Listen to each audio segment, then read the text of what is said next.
We're 30-plus games in, and now is a monster stretch because it's time to find out about Keonte George. It's next on Locked on Jazz. Bum bum bum bum bum bum bum bum bum bum bum bum bum pow.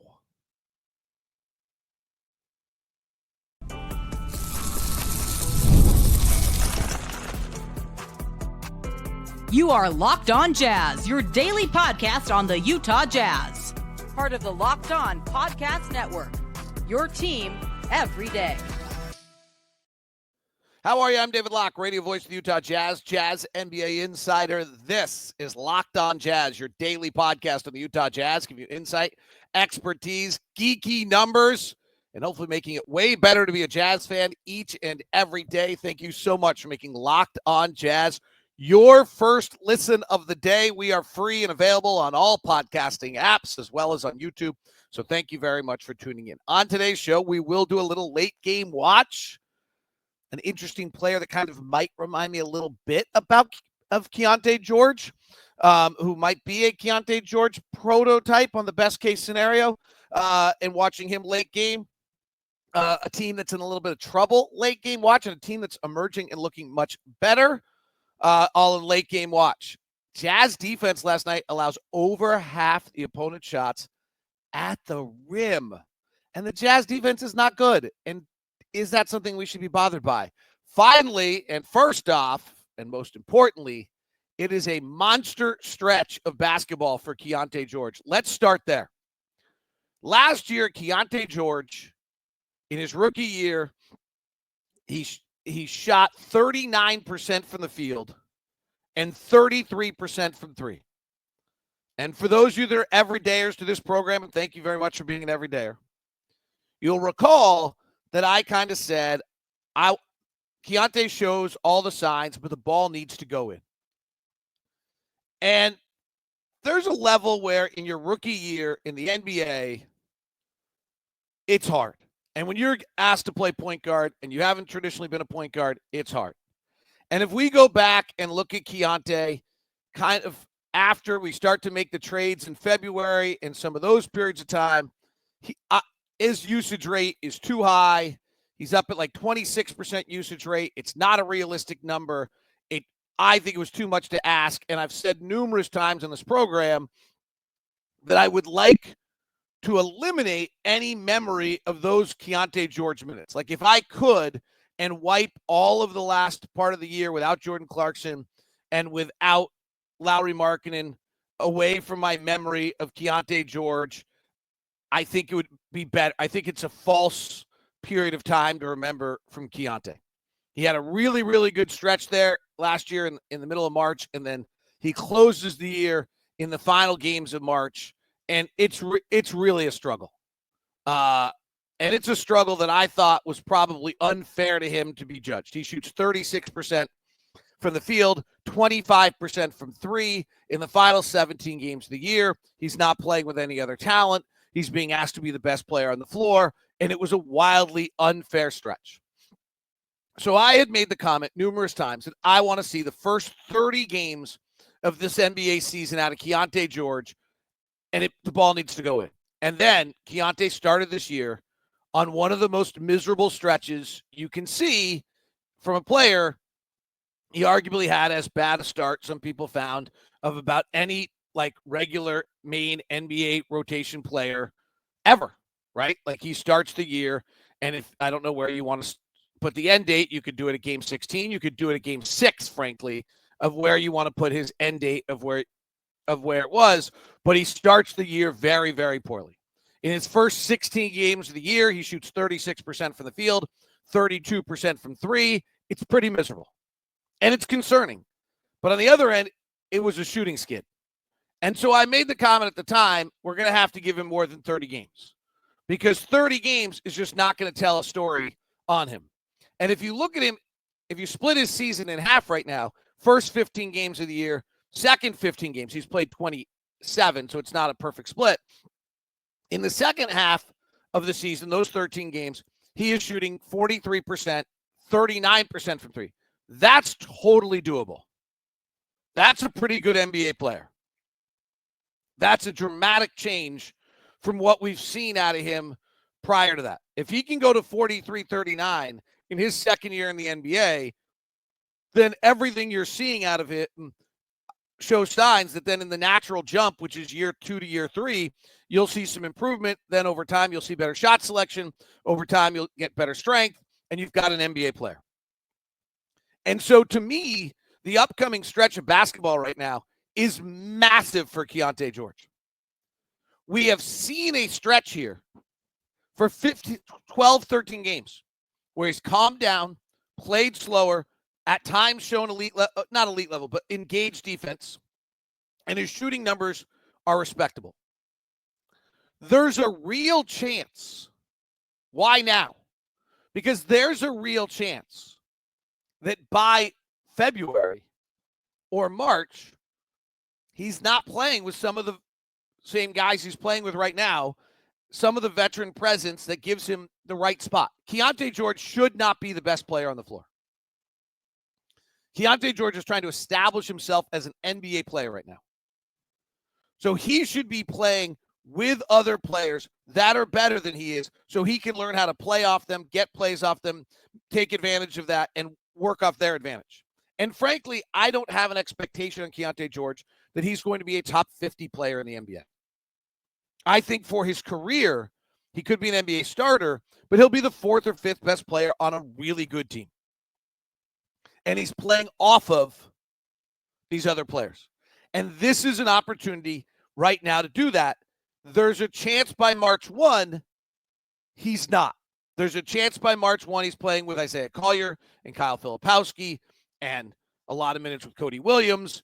And suddenly he's not playing those minutes with those guys. So to me, the next 2 months, maybe 6 weeks of basketball, 20, 25 games for Keonte George is an opportunity for us to see all of the work he's put in, the times he's been overwhelmed, the time he's been asked to do too much, come into fruition in some semblance that says to us, yeah, in natural progression and natural growth in year 2 to year 3 and year 3 to year 4, this guy's going to be pretty good. This is a monster stretch for Keonte George. This is the time by which Keonte George, now I think, the things I really like that I'm seeing out of Keonte George. There's an off-court maturity. There's an off-court engagement. There's a general disposition difference. They're all off-court. On-court, he's calmed down. He's stopped. To me, it stops looking like he's trying to force the game. He doesn't look desperate to score. I've seen fewer of the kind of inane turnovers. So there's been, to me, in the last 15, 16 games, since he came out of that shooting slump, there's been massive growth and a much better approach. And now is time for it to come to fruition. I'm marking the date, January 1st. We can go back to last night. He was fine. He's been fine. It's 2 games. If he does what he did last night, I'm totally fine with it. He doesn't have to be a 30-point a game scorer. He doesn't have to be Donovan Mitchell as a rookie and a second-year player. He's just got to be he's a 16th pick of an NBA draft. Donovan turned out to be a freak. The best thing we can ask at him is to just be a viable, solid NBA starter, player, defender, offense, shot maker, and it's coming.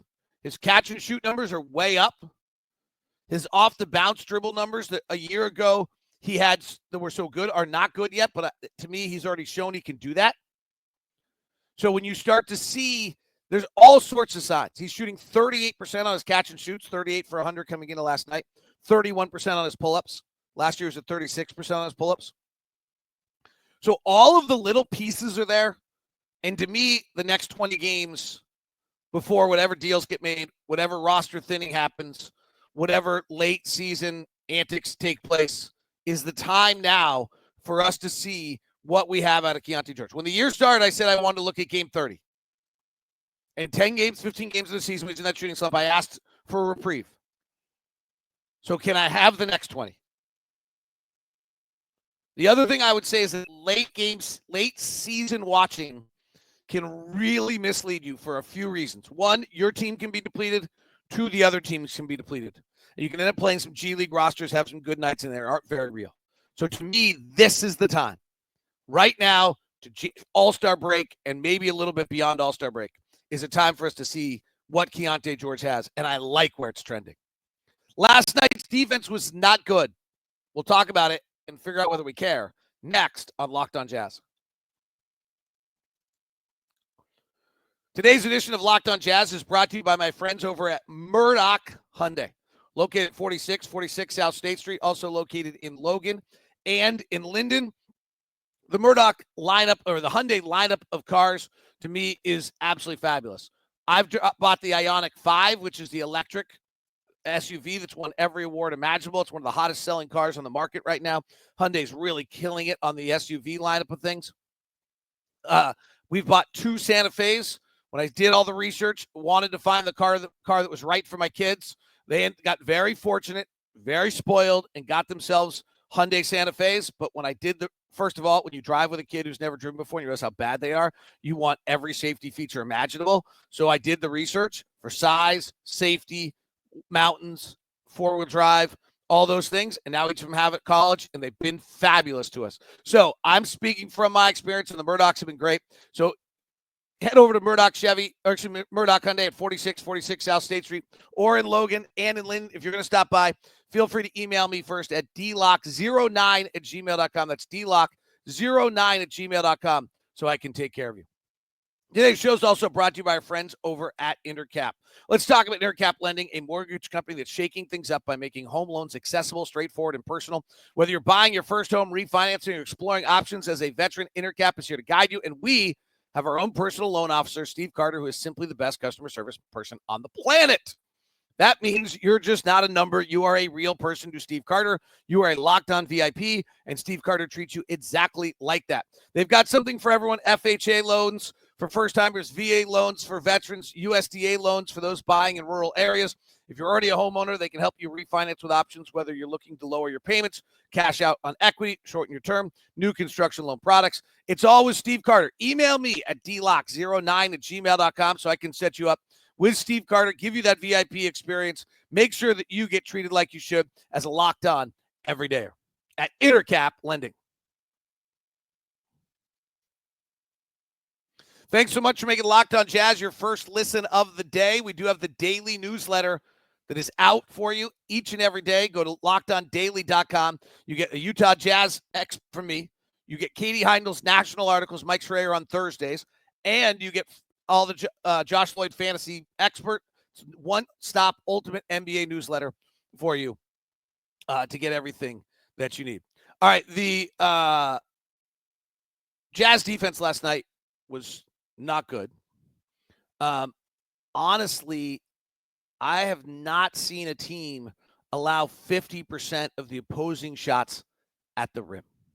Not just in the paint. It's not the 70 points in the paint. It's the 62 points at the rim. So a few things are going on here. One is that when Walker's out of the game, it's problematic. The book on Kyle, when he came out of college, right now is becoming more accurate. Remember, he did slip to the second round for a reason. Than maybe any of us really want it to be. And that is, the book is that he really, what position is he? And one of the problems was whether or not he was a rim. If he wasn't enough of a rim defender, then he's a 4. And right now we're trying to play him as a 5 and a switching 5. He got beat off the bounce a few times last night. He's got to figure this out. He's a rookie. Like, it's hard. Rookies are not good defensively. This is why I'm about to discuss whether we actually care about this. The other thing is when Karl-Anthony Towns on the floor and pulls Walker out of the middle, we've got to have some semblance of guarding your yard. Because when Walker's not in the middle, then all of a sudden everyone's just driving by us and making plays on every single and getting to the rim. The transition was a part of it. But quite honestly, I'm not sure that I thought that the transition was as big a deal last night as it was in some other nights. The Knicks took 53% of their shots at the rim. We really have not allowed that. Like, that's unusual. We're usually pretty good at this. Like, Denver had 31% of their shots at the rim. They also took 31% of their shots kind of in the short mid-range. That's kind of because of Jokic. Philadelphia only took 29% of their shots at the rim. Portland was only at 33%. We've only had 5 nights all year where we've allowed over 40% of our shots at the rim. That's a lot, frankly. Anything over the league average is 33, but we've only had 7 nights all year where we allowed over 33% of our opponent's shots at the rim. We lose most of them, but we've lost most of our games, so I don't think it's a big data point there. Chicago got to the rim a lot on us. They were in transition a lot in that game, and they go to the rim a lot. But last night was at a different level. The idea of 53% of the shots at the rim. It may have been unique to last night is a little bit of my point. Like, we're not doing, this is not like a trend. I'm not looking at suddenly saying, oh my gosh, we've done this a ton recently. In fact, of the 7 times all year that we've allowed more than the league average shots at the rim, that's pretty incredible, by the way. That only 7 times all year have the Jazz allowed opponents to take more than the league average shots at the rim. That's impressive. We're one of the better teams at denying the rim. The premise of Will's defense is let's take away the rim, then let's take away the corner 3, and we'll deal with it from there. Those are the premises. We don't force a lot of turnovers. In fact, we kind of have a historically low turnover rate right now. But that's the premise of what we're trying to do. We've done it very, very well. Last night was the exception. So a little of that may be Karl-Anthony Towns, a little of that might be New York City, a little bit that might be just the event. The other one that I would say is just in the last 2 games, suddenly everyone's making their shots at the rim against us. Not only did the Knicks get to the rim at that alarming rate, but they made 74% of their shots at the rim. Denver, Jokic made 77% of his shots at the rim. The Jokic issue is a little bit that it's offensive rebounding. The easy answer on this, and I think what you'll hear a lot of people talk about is, well, it's transition. I don't think it was last night. Denver was in transition 30% of the time, which is an obscene number. And we allow teams into transition at an alarming rate, and that's not going down. We're continuing to allow teams to be in transition at an alarming rate. In fact, I think it's something like 6 of our last 8 games, opponents have been in transition in the top 10 percentile of teams in transition. And the Denver Nuggets, 30% of their possessions are in transition against us, which might be the highest rate of any team in the NBA. But last night, it was a lot. It was 21%, which is high. It's in the 10. It's like 10 percentile or 90th percentile. But that's not an outrageous number for us, frankly. We're kind of there all the time. Our defense, which had shown some signs of bouncing back, is now kind of heading a little bit in the different direction. And the question I kind of have on this is that something we should be concerned about? And I'm not sure, actually.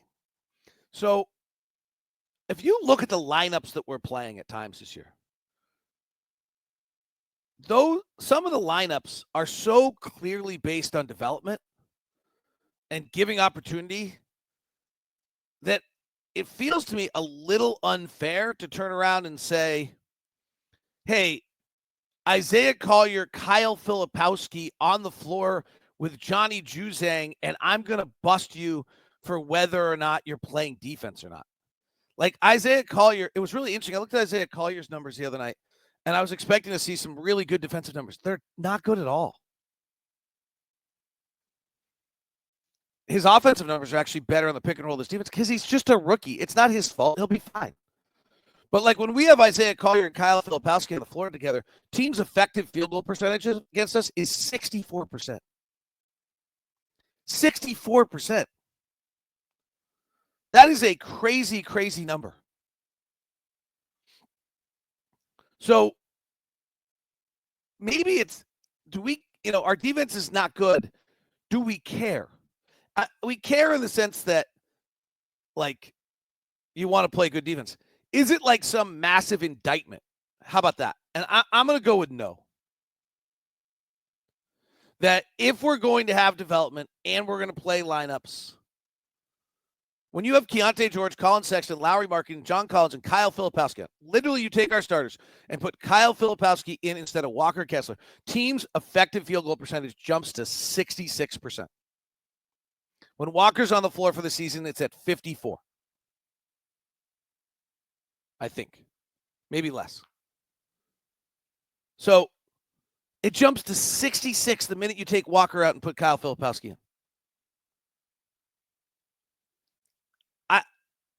I think if we're going to, on one level, say, hey, Kyle Filipowski's got to play, give him the opportunity, let's figure out about him.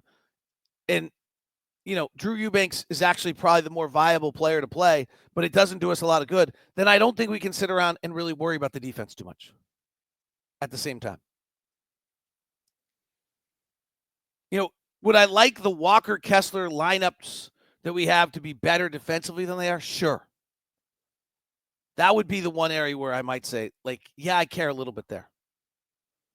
I'm not sure that a team with Keonte George and Colin Sexton as your backcourt is going to be an elite defensive team. And Lauri Markkanen ranks right now as one of the worst isolation defenders in the entire NBA. So now I'm relying on John Collins? Yeah, I'm probably not. So maybe it isn't fair to be asking out of this team or be hammering this team for its lack of defense or taking the lack of defense as some indictment on the coaching staff or something of that sort.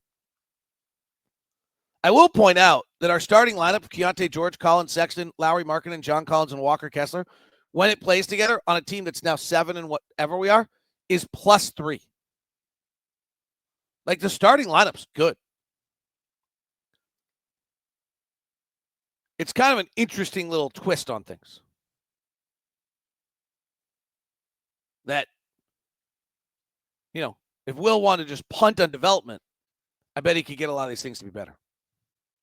All right, let's go late game watch next as we continue here on Locked on Jazz. Today's edition of Locked on Jazz is brought to you by our friends over at Rocket RX. It is time to take control of the bedroom. That's right. Rocket RX is here for you to give you the confidence you need and to get you performing at the top of your game to boost your confidence. Rocket RX has the solution. Imagine feeling more prepared and performing at your best. Rocket RX makes it simple and stress-free. Rocket RX offers FDA-approved treatments for erectile dysfunction at a lower cost than branded alternatives. No more uncomfortable doctor visits or pharmacy tips. Everything is delivered straight to your door in discreet, plain packaging.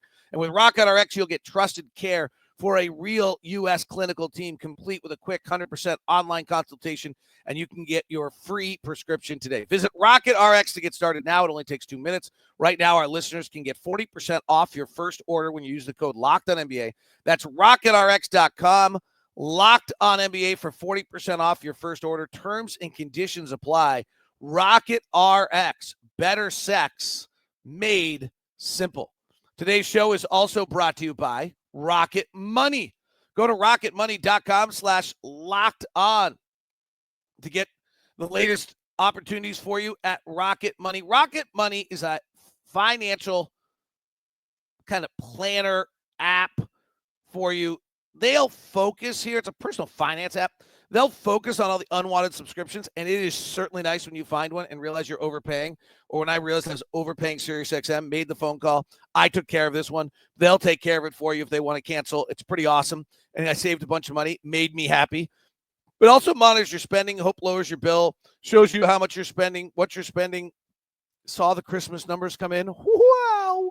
Rocket Money has over 5 million users. They've saved over $500 million in canceled subscriptions, saving members up to $740 a year when using all the premium app features. Rocket Money. Cancel your unwanted subscription. Reach your financial goals. Use it as a financial app personal assistant. Rocket Money. Go to rocketmoney.com/lockedon today. That's rocketmoney.com/lockedon.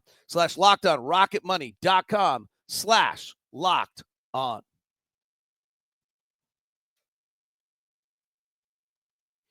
Thanks so much for making Locked on Jazz your first listen of the day. If you could, I'd love it if you'd subscribe or follow. We're trying to get to 10,000 subscribers on YouTube. We got close. So if you could subscribe, that'd be great. Hit the bell button as well. Cody Williams went off last night. Did you guys see this? This is kind of fun and exciting. I know that we came to the bus last night, and Justin Zanuck's like, first thing that when he saw me was like, did you see Cody Williams? He won 36. And Elijah Harkless, who they just signed on a new two-way deal, had his first game, and he had a 32-point outing as well. Cody Williams last night, 36, 13 of 21 for the field, had 3 assists, 3 steals, 2 blocks. The stocks numbers there, the steals and the blocks is kind of what I kind of keep an eye on Cody. I actually find myself, when I'm looking at the box score for the G-League games with Cody Williams, I find myself looking at 2 things. I find myself looking at how many shots he took, not how many he made, how many shots he took. And then I look to see, like, was he active? Steals, blocks, things like that. And then I know per game plus minus isn't the biggest deal, but it does kind of, I would hope that they're better when he's on the floor.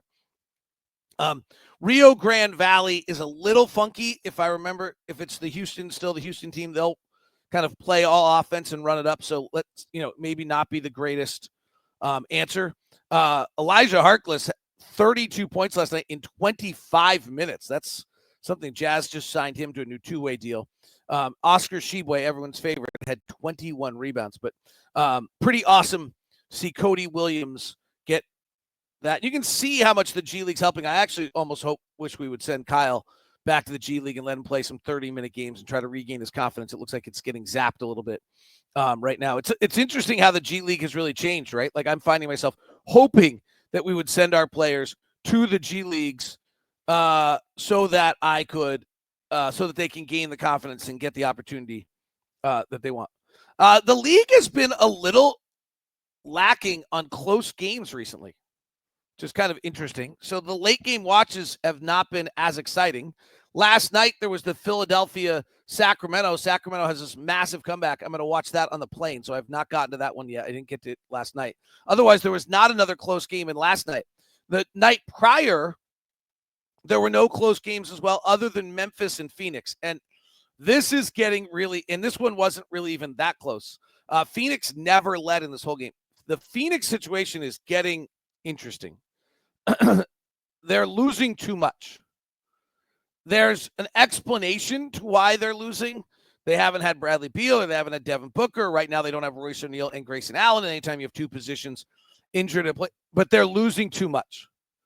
They're 10-8 at home. They're 5-9 on the road. The Mike Budenholzer taking over kind of early bump that had them super excited is wearing out, and you can feel it. And Locked On Suns did a fabulous thing the other day on the usage rate of Kevin Durant, and it's at an all-time high in his career, and they're just relying on him too much, and he's getting too one-dimensional. And their fourth quarter stuff, which was really a disaster a year ago, is not good right now. The other night in the fourth quarter against Memphis, they shot 9 of 25. Now, Memphis only shot 6 of 26. This was one of the uglier fourth quarters you're going to see in a game. And this was a ugly late game watch and did not really leave you in a belief that either of these teams is on the verge of like anything particularly fabulous, despite, and I don't mean that to minimize what Memphis has done. Memphis's record is pretty terrific. It looked like a bunch of people that were ready for their New Year's Eve party and ready to go because the shooting overall was, now we could decide that we want to give that to the defenses. But in the final 5 minutes of this one, what I thought was interesting, and you look at when you look at just the final 5 minutes of this game, was Booker and Durant. Beal's out again by this point with another injury, and you just don't see Durant and Booker have just not worked together enough. They each, the shot distribution is right. They each took 4 shots. Durant hits one of his and hits a 3. Booker goes just 1 of 4. He has not had a clutch year. Booker does get 2 assists, but they go 5 of 14 late, and 2 of the field goals are Mason Plumlee. Drop-offs, things of that nature. The other one on Phoenix, just watching them, they just don't have enough players right now. And maybe this is that we just shouldn't worry about them until Grayson Allen and Royce O'Neal come back. Because they're spacing the floor in the final 5 minutes of the game with Ryan Dunn, who's a rookie that can't really shoot, with Mason Plumlee because Yusuf Nurkic is out, and with Tyus Jones, who you're not going to worry about. And the other choices they had that they replaced him with Josh Okogie and Monty Morris. They're just short. They're just short guys. They're short everything. Memphis, they get the win.